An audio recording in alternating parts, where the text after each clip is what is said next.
Welcome to Okaloosa Eye on Crime, and thank you for joining us. I'm Michelle Nicholson. And I'm Nicole Wagner. Now, this month we're going to need your help in finding a man who's wanted for murder in Fort Walton Beach. We're also looking for a Crestview armed robber and the person responsible for a 10-year-old deadly hit-and-run in Destin. That's right, and we're actually going to start with that one because investigators and the family of 15-year-old Shelly Metters have been hoping to be able to close this case for the past 10 years. And they believe someone out there right now who could be watching this show knows who's responsible for killing Shelly.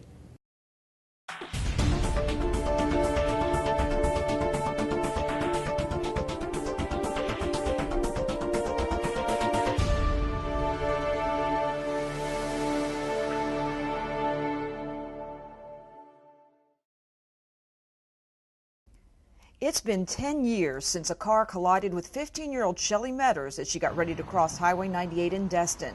10 years of hoping each day for a break in this deadly unsolved hit and run.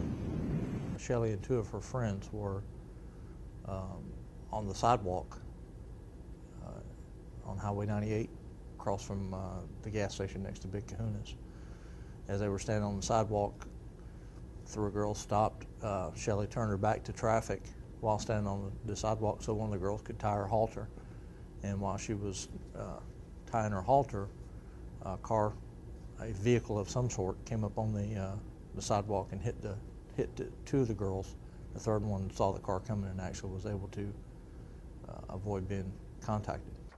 Shelly, however, died the next day. In the 10 years that have passed, the Sheriff's Office has chased down every possible lead. Recently, the case was turned over from the Traffic Homicide Unit to the Criminal Investigations Cold Case Division. The Sheriff's Office is sending out pleas for any tidbit of information on who might be responsible. Emerald Coast Crime Stoppers is once again featuring billboards on Shelly's case.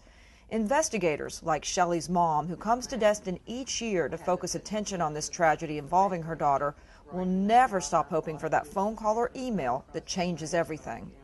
That it's just our fight to try to get someone to speak up so we can get justice for her. And that's been my main goal since the beginning.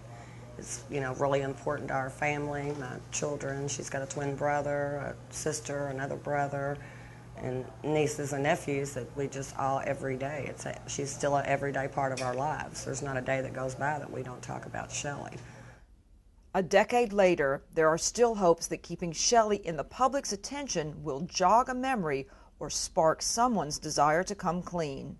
If you have any information on the hit and run, please contact the Okaloosa County Sheriff's Office at 850-651-7400 or Emerald Coast Crime Stoppers at 850-863-TIPS.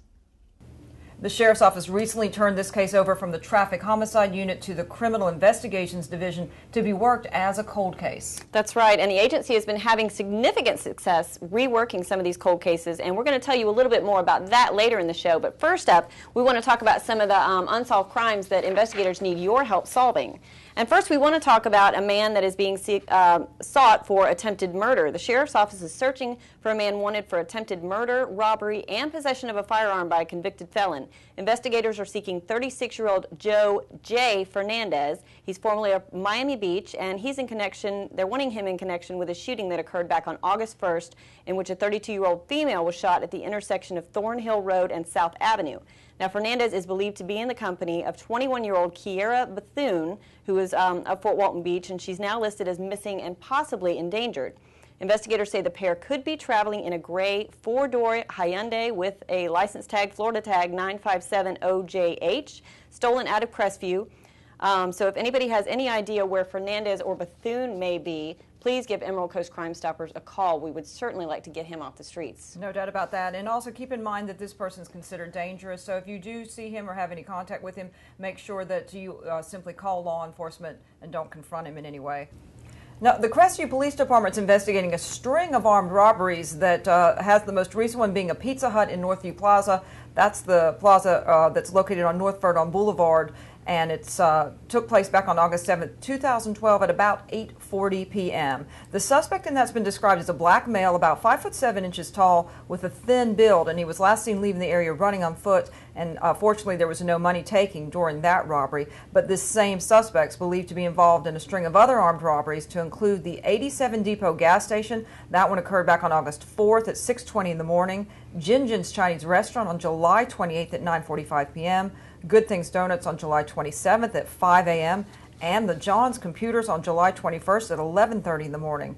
During each of those armed robberies, the suspect displayed what appeared to be a semi-automatic pistol and demanded cash from cashiers, and fled either on foot or on a bicycle in each one of those situations. The Crestview Police Department's Criminal Investigations Division is seeking the assistance from the public in identifying this suspect, and if you've got any kind of information in reference to these cases, please contact their Criminal Investigations Division at 682-3544, or, of course, call us at Emerald Coast Crime Stoppers 863-TIPS. And, of course, we did show you some still photos of that robber, but you can also view a video if you go to the Emerald Coast Crime Stoppers Facebook page. We do have an actual video of him as well.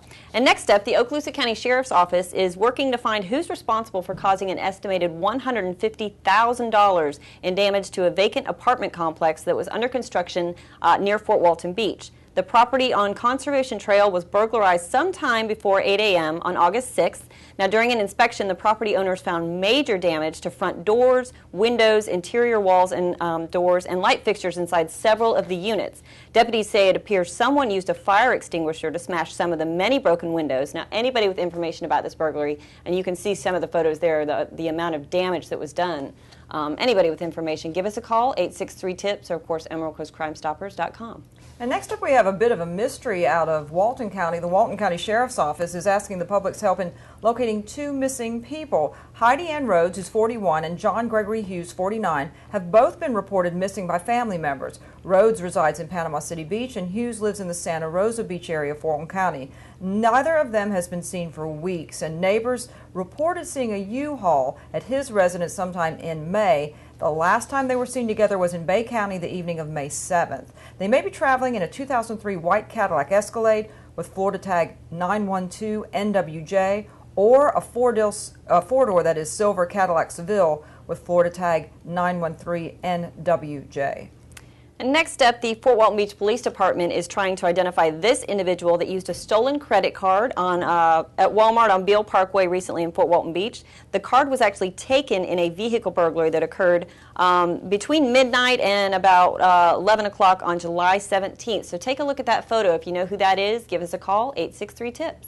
And Emerald Coast Crime Stoppers in the Sheriff's Office trying to identify two men in connection with a fraud investigation. The two subjects pictured below used stolen credit cards at locations in Pace, Crestview, Fort Walton Beach, Mary Esther, and Valparaiso during the late hours of July 4th and the early hours of July 5th. They were driving an older model tan or gray Ford Ranger or Mazda truck, and that truck did have the left fog light out at the time.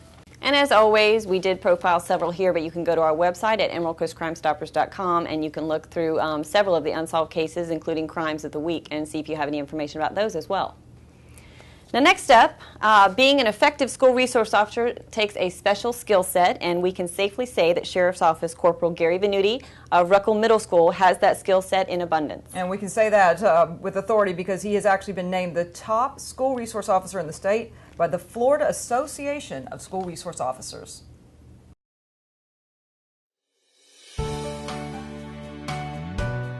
He believes in the value of relationships.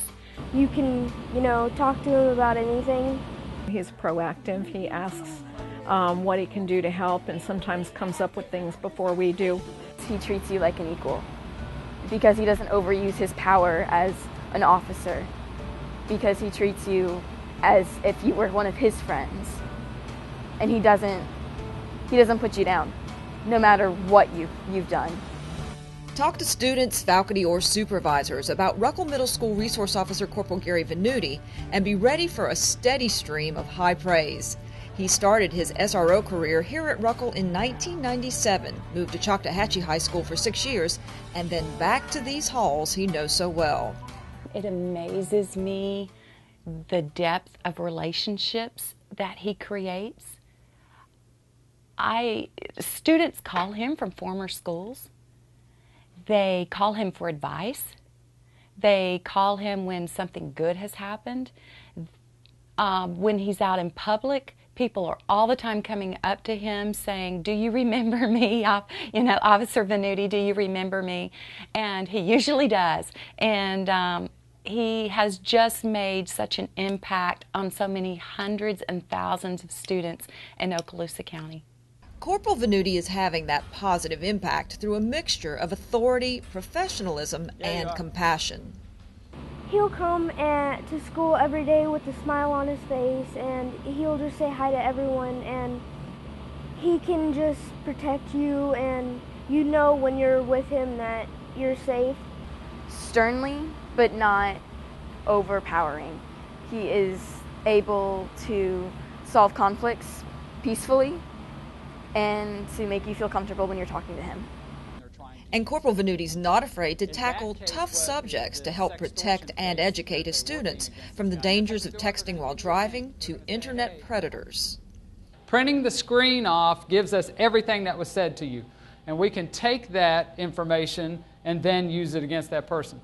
He's just high energy, and kids love that. The fact that he never gets tired, he can keep up with their pace, and he's always got something positive to say, something that you learn from, and he's just a good all-round fella. In fact, Corporal Venuti's also a softball coach at Ruckle, and he's served on the Sheriff's Office Honor Guard the last 14 years. Students, faculty, and supervisors agree he is the ultimate SRO, a super motivated combination of law enforcement officer, counselor, and teacher. You know you're a role model. You know that it's your job to guide these children because they're gonna make mistakes, and you can have such a major impact for their future if you do your job right. The consensus is Corporal Venuti is doing the job right. It's a lot more than upholding the law. It's about teaching kids that the decisions they make, the choices they make, determine who they are now and who they're going to become. That he's an integral part of our faculty. He is a teacher as well as a resource officer, and he is one of the reasons that makes Ruckle such a good school. Just a great asset to the Sheriff's Office, to the citizens of Okaloosa County and the state of Florida. Thank you, Corporal Gary Venuti, for protecting Florida's greatest resource, its children, in such outstanding fashion. And so we obviously want to say congratulations to Corporal Venuti, and of course really good job to all the SROs out there that are working to keep all the kids safe. And now we're going to take a look at some of the fugitives that are on the run from local law enforcement. And first up is Aaron Quincy Ingram. He's a 21-year-old black male. He's wanted for robbery by sudden snatching and knowingly providing false information in a pawn transaction. Emerald Coast Crime Stoppers is also looking for Stephen Vance Cartwright. He's 49 years old, and he's wanted by the Walton County Sheriff's Office for violating probation on an original charge of grand theft. Damian Mathew Andrews, 30 years old. He's wanted for violation of probation on the original charges of possession of counterfeit bills. His last known address was over in Defuniak Springs. Brad Rodney Doty was last known to live in Niceville. He's 27 years old, wanted for violating probation on charges of conspiracy to sell narcotics, possession of a controlled substance, and possession of drug paraphernalia.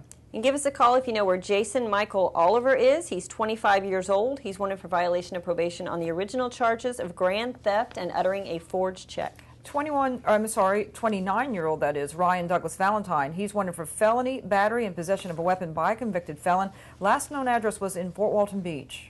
23-year-old Stephen George Bostick, and he is wanted for fraud. Harley William Johnson is 42 years old. He's wanted for violating probation on charges of sale or manufacture of marijuana, last known to live in Mary Esther.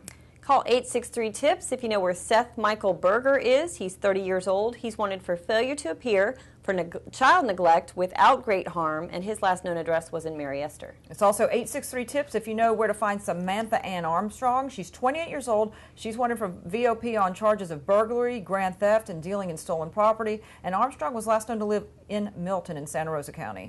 Next up is in Antonio Ricardo Watson Smokes. He's 26 years old. He's wanted for failure to appear on the original charges of possession of cocaine, marijuana, and narcotics equipment, last known to live in Fort Walton Beach. Law enforcement agencies are also looking for Melanie Renee Phillips. She's 46, and Phillips is wanted for sale of cocaine. She last called Fort Walton Beach home.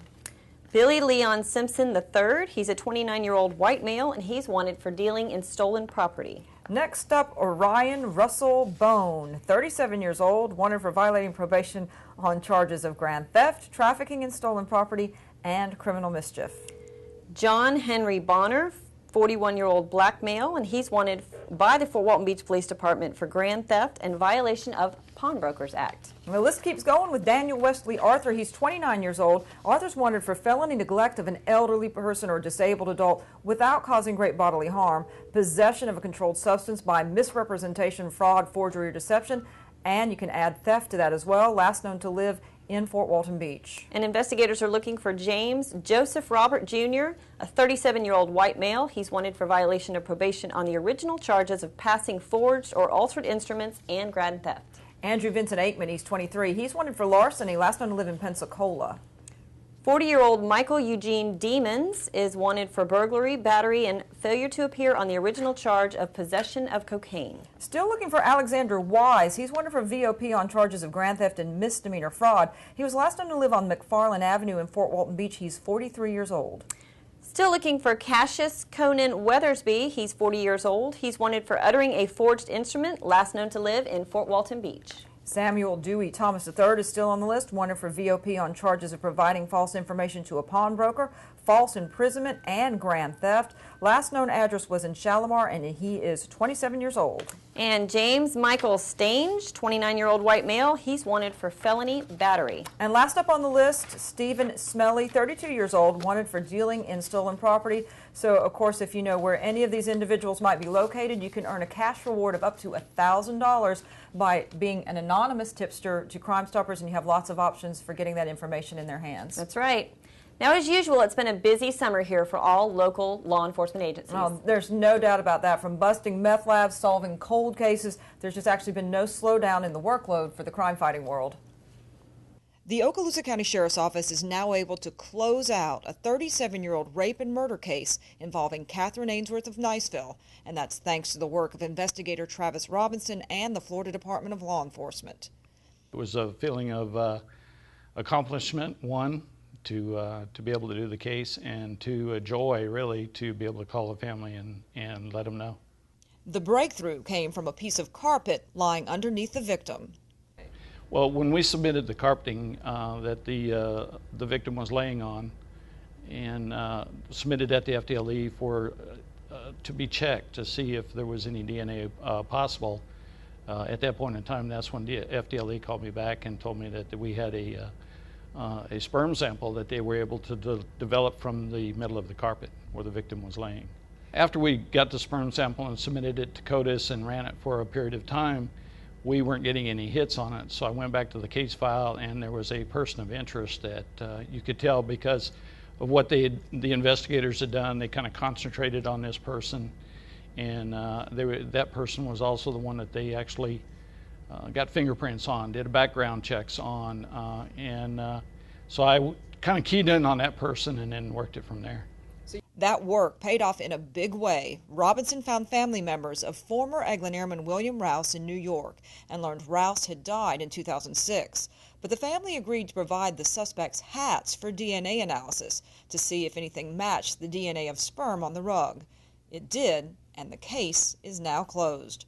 Robinson says the FDLE lab provided critical help in solving the 37-year-old rape and murder of Catherine Ainsworth.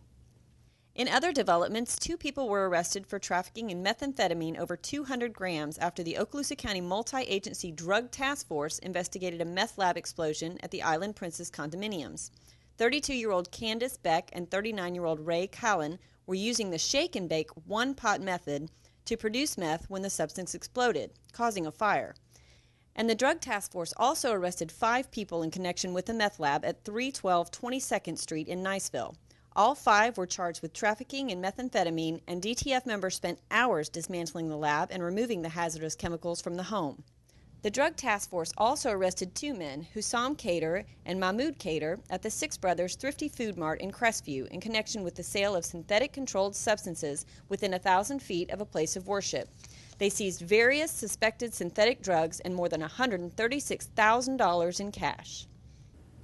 Now, we want to take just a couple minutes and talk to you about something that I think is a really neat service that's being offered by the Okaloosa County Sheriff's Office. The Crestview Police Department, I believe, already has this, maybe other agencies in the area, because I know 6,000 law enforcement agencies across the entire country are getting involved with a service called Nixle.